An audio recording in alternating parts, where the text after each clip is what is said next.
Dugay na daw kuno na sa gisaad sa aran diha sa kanhi mayor sa Digos, pero wa may nahitabo. Na may nahitabo, ang nahitabo unsa? Nahitabo ang saad. Ang saad ra pud ang nahitabo. Pero si Mayor Joseph Cagas lang ang nakapasiminto anak. Basihan sa katawhan ang pagkumpara. Dili na pagpandaot ang pagkumpara as long as tinuod imong gisulti. Basihan na to na. Diha ta magkuhag base pag-abot sa panahon mag-eleksyon. Kinsay atong i-elect, kinsay atong pilion, diha sa binaton, sige. Alright, balikan na to ang barangay Binaton, ha? Okay, announcement atong nagkalabayng adlaw turn over sa City Government of Digos sa pagpanguna ni Mayor Joseph Cagas and Vice Mayor Banya ang farm to market road or pagpasiminto sa ilahang dalan gikan sa sitio Mati padulong dito sa sitio Timano sa Binaton ning syudad sa Digos. 8.8 million ang kantidad anak o niya pulido ang proyekto matod pa sa kontraktor. Alright, matod pa sa kontraktor nga way pabor-pabor ako na parinti side sa nakwa reasonable. Matod pa nila gaanagaw, grabe gyud ning dala na tong una. Lisod kayo mi dinhi, ha? Kay lubaong kayo, kanang kung makita ni mga dala, iti sityo magud na, no? Sityo ba? Expression nimo kung makakita ka anak nga dalan ka ni adto. Ug mag-ulan mga igala. Ingon si Kapitan sa Tiral, kapi kami nagsultihan ni. Ang mga bata nila din ha nga mga estudyante dili gina kay eskwela. Di man makaya ang dalan na binag mag-ulan. Ang magkaagi din ha kabayo ra gyud. So ang mga namuyo didto makaluluoy kayo gyud. Murabag ka nang ang ilahang pagka makaluluoy gidaladala nila pila ka dekada ang gidaladala nila no ang ilahang kasinatian. Ang mga mag-uuma perteng paita. Ang mga gulay nga ilahang dalon sa merkado, mga lata, mga dugmok, wala na. Ang uban di na mahalin. Luoy kay mga mag-uuma. Diba? Magkahatag yun o ganang problema o mas samot ang kalisod sa mga kabos kung wa tay tarong dalan apil gyud na sa angay tutukan. Dili lang kay ang atong panginabuhian natay panginabuhian pero ang atong dalan ingon ana pertig hapong paita. So apil gyud na dapat sa tagaan og or tutukan sa gobyerno ug baon na ang gihimo sa city government. FYI, ladies and gentlemen, mao na gipasiminto dito ang kasaysayan kung atong isgutan yanong nasiminto na atong isgutan na taod-taod. But before that, ako siyang isulti pod ang ingon sa mga residente. Dugay na daw nang gisaad sa aran, ha? O na po yung musulti nga, sige magpapanghilabot ni o dili na ko sa imensyon o kanhing mayor na lang. Dugay na daw kuno na sa gisaad sa aran diha sa kanhi mayor sa Digos, pero wa may nahitabo. Na may nahitabo, ang nahitabo unsa? Nahitabo ang saad. Ang saad ra pud ang nahitabo. Pero si Mayor Joseph Cagas lang ang nakapasiminto anak. Imagine ha, ang mga tao dito pag-abot ni Mayor Joseph Cagas, grabe ang ilang kalipay pagkita nila sa mayor ba. Grabe man ang proyekto ha, dili man na siya basta-basta lang nga project. Ingon gani ang kontraktor lisod kaayo ni trabahoon. Labi pa yun, gisungog pa yun sa panahon kay ulan-ulan itong pagkatrabaho nila diyan. Okay? Okay, salamat dahil sa community daw din ha, kay grabe yun sila magkaabi-abi, ilang yung giatiman ang mga nagtrabaho sa kalsada, kay ilahapon ng kalipay ba nga serbisyuhan po nila ang nagtrabaho sa dalan. Oto pa kita nila ni Mayor Cagas kagahapon pertin na lipaya. Sabi pa picture nila. Gani kay way COVID. Ilang kalipay ba no maglisod na tagpugong ba nga oy bawal ta magkuan. Pero ang sunod manggihapon inoon ang protocols. Sulipay kay sila kay si Mayor Cagas yun tayo nakapasiminto na. Imagine ha, wala pa na human ang termino ni Mayor Joseph. Wala pa na human, duha pa katuig. Nahimo na niya. Di na lang nato kwintahon pila katuig tong miaging mayor, no? Previous administration sa Digo City, di na nato kwintahon ang 9 years siguro na kuan, di na nato na kwintahon. Pero wala yun na nila napasiminto na din ha. Nakaako mo sila no nga ang mga katauhan din ha. Luoy kayo ang mga estudyante, ang mga kabataan niya nagtungha sa mga tulunghaan dili kay eskwela. Tungod sa kalisod sa ilang dalan sa sitio Timano o sa sitio Mati, padulong silang eskwelahan. Diya sa Binaton Pentilisura, nakaako sila anak mga igala. Ingana ang sitwasyon sa mga katauhan din na. Pila katuig mo nagdumala nga naabot na baya og bilyon ang ira sa Digo City sa inyo palang panahon sa previous administration. Nakaako sila nga mga taga sitio Timano og sitio Mati sa Binaton dugay nang nagkalisod sa ilang sitwasyon. Luoy kaayo apan way kaluoy ang previous administration nyo, wa yun nakahatag og pagtagad anang inyong problema din na. Grabe naman oy. Mas ma-feel or masabtan ko ninyo siguro mga higala kung mahinabi ninyo tong mga taga Timano ba o mga taga Sitio Mati diha sa Binaton. Luoy kay sila dito. Pero ang ila pong kalipay nga napasiminto na ni Joseph Cagas, maluoy gyapon ka makaingon ka ba nga kaluoy taon nila pertigyo din taon nila lipaya onya kani ha lungon ako ni para mas puslan man niya mag filing naman rong October para nga mubati kung kaulaw ning mga mag-file mga komentaryo tagadali be okay ra ba Dodge? Oh no komentaryo tagadali Was pa. para di man na atua lahi man na istasyon. Kanang mo file og certificate of candidacy katungod man nila pero bation puro para bation sa kaulaw ba. Okay, sa una ang matag barangay pila ka barangay ang Digo City? 26.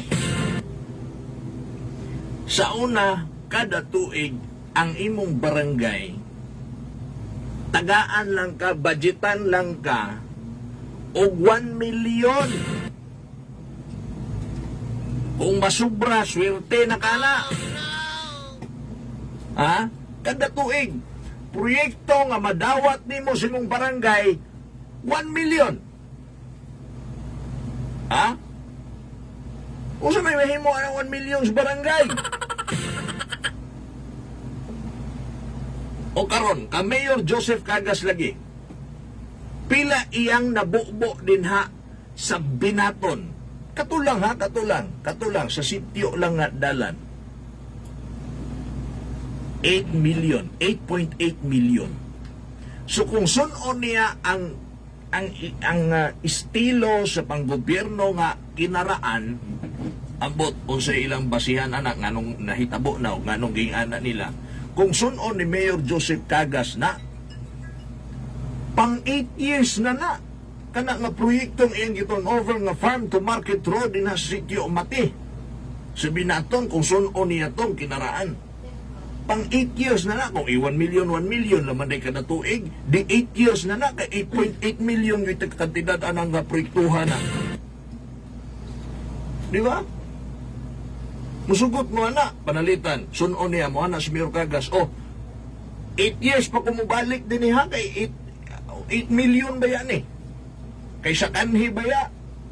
1 million per year lang ba ya? Kada barangay. O. Unsa may tanaw ninyo na, unsa ikasulti nyo, binuang man na, Mayor? 8 years pa ka mo balik? Ha? Kay 8 million ang kantidad ani nga proyekto. Malagmit mo ingon jud ta ana nga binuang.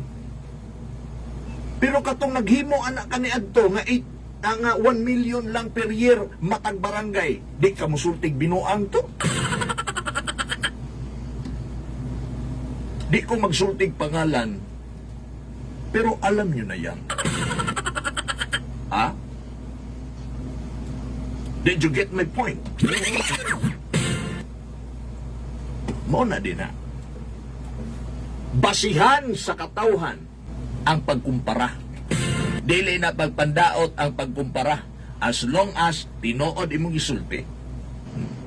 Naaman gyud din na si Kapitan Shakiral, igso man gyud niya na si Mayor Joseph Cagas. No sa ingon ni Kapitan Shakiral, ha? O sa mga kagawad, si Mayor Joseph lang ang nakahimo ana. Karon, kay 8.8 million naman gyud na, piti naman gyud ng dakua o dako na kay ng tabang para nila gyud.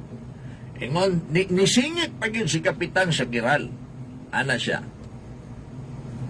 Tipaka pa lamang kini. Kay ang full nga kaning kalipay, although lipay naman sila, pero napag yun ba nga maabot yun sa sityo Timano sa tumoy yun ana siya. Okay, although naigamay kaalanganin kay dako na magugay na 8.8 million, pero gusto ni Kapitan Shakiral nga makapangita og paagi, makapanungkit ang city government sa national na mabudgetan na padulong yun dito sa Timano. Og wala kini pakyasa sa dihang during sa speech ni Mayor Joseph Cagas, gisulti ni ini og misaad kini nga iyag yung tiwason padulong dito sa Timano. Anong iya matiwason? Ha? Dool man day na si mundughan day ng sityo Timano day Mayor day. Mayor, sir. Kapila naman day ka nagbalik-balik day din ha, Mayor. Pila ka eleksyon na ang Bilabay. Nagsigi naman day kagbalik-balik din ha. Mo day na nakakita ka sitwasyon silang dalan din ha. Kay nakasuway na day kagkandakin as di ay. Mo day ni nindot bitaw kay ni. Murag si Kongresuman Didi ba? Mo nang nindot kay nang ang ato ang mga opisyalis laagan. Dili magsigig pundo og opisina, di magsigig pundo og balay. Wapo na ni maglaag-laag ni ato mga opisyalis. Pero di nang mulaag nga kanang mag-inom, di na mulaag mag-chicks-chicks, bubagwapo. Ano ba? Mulaag sa imuhang jurisdiction ba na areas kay para makita nimo ang kahimtang sa imong mga sakop o gingsakpan. Kay si Mayor Joseph Cagas na dakinas naman dahil na dinha sa Timano. Naabot sa dinha mga igala, duha ka eleksyonan ang nilabay. Katupag yun nga duha ka eleksyonan, nga nibisita sa dito, na dakinas pa sa dito, wa siya kadaog atong mga eleksyonan. Pero katong 2019 niya wa siya ni bisita, ni daog. Ni daog naman hinuon, nakarealize na siguro. Oh, di sa pagdaog, nakabalo si Mayor Cagas yung mauna ang kahimtang.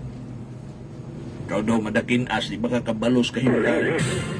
Magkayon ka nga, bawal pagkanahin ako, dakinas man ko. Unsa na lang kaning taga-adlaw diri mga agi. Piti pa ita.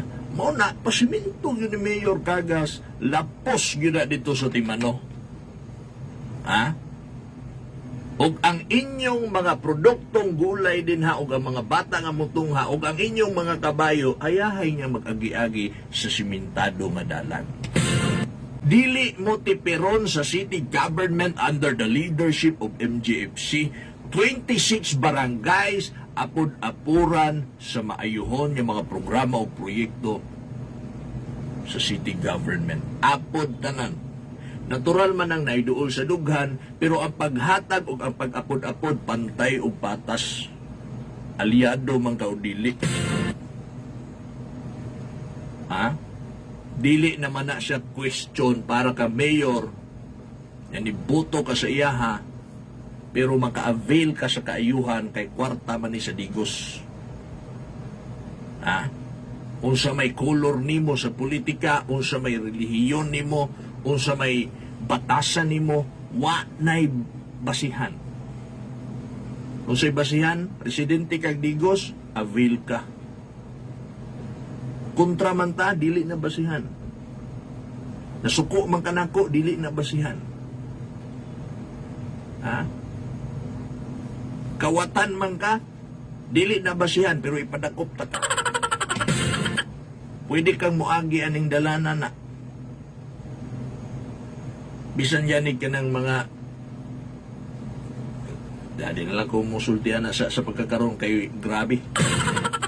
So ingon ana ang kalipayon nga natagamtaman sa binaton atong isang adlaw.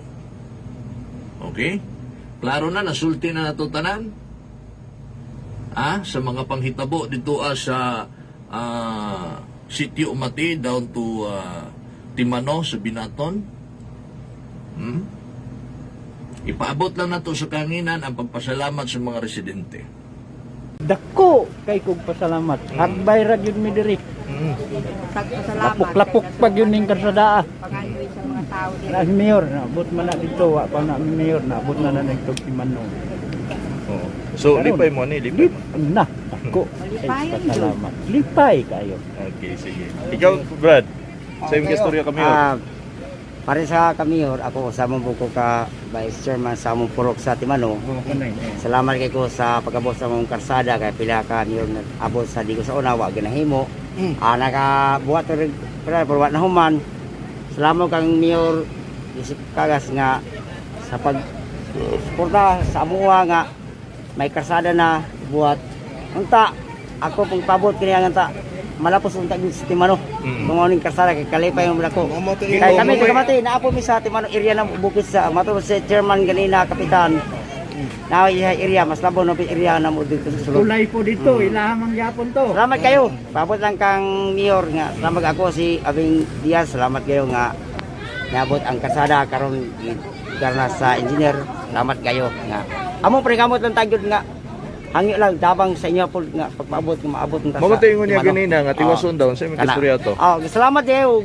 Mahuman jud ang iyang programa sa amuha. Okay, salamat kayo. Ako lay ka istorya ni among dalan dako kay mi pasalamat ni Mayor. Joseph Cagas tungod kay iyag yung napakabanaan ning among dalan padung kuan purok pag-asa nga to sa Timano. Pila ka higayon si Mayor Joseph Cagas gani adto gina sa Timano. Duha ka higayon giadto sang yung migadtuan niya mo nang napakabanaan gyud niya mo nang dako kay pasalamat sa city. Mga sa city nga na buhatan ni karsada. Manghinaot mi nga unta madugangan pa aron di mapuno among kalipay sa sitio Timano nga maabot ang karsada. Yan kasi natiana mo jud kayo usani. Lisod jud kayo. Lisod jud ang agianan. Magani maagi ang motor, puro karga matumba. Ya dalog kayo, lisod jud kayo. Muna nga nahinahinay pa ka ba na muna nahitabo na karon na ng semento. Muna salamat jud kayo. Kani gud diri nga lugar sir, kaning burag kaupat ni siya gi kuan diri nga himuan og karsada. Wala matuman nya burag karon pa ni na tuman jud nga si Mayor Joseph Cagas na ang nahimong mayor. Burag karon pa gyud nga natuman nga nahimo ang karsada. Sa unang panahon wa pa ning karsadahan ni perti yung lisura sa dalan daghan mga motor, mga balintong tungod sa kalisod sa dalan. Nya pasalamat lang ko kay Mayor Joseph Cagas nga na himuan gyud niya og karsada. Sukad niya siya ang nahimong mayor na tuman gyud ang maong karsada ug manghinaot ko nga kadili lang kani nga karsada ha matuman pud ang ihang gi saad nga ilampos niya padung sa Timano. Daghan kayong salamat Mayor Joseph Cagas. Dili masukod ang gibati nako uban sa ako ang mga kauban sa barangay kay ang amo ang hope so paglaom ang mga gidamgo ning dapita nahatagan na og katumanan uban sa matagamtaman na namo no ang mga gipangandoy namo Nya dako kay ko og pagpasalamat sa ato ang amahan sa Digos City, no? Kay Igso ni Joseph Cagas taon nga natagaan jud og mayong pagtagad.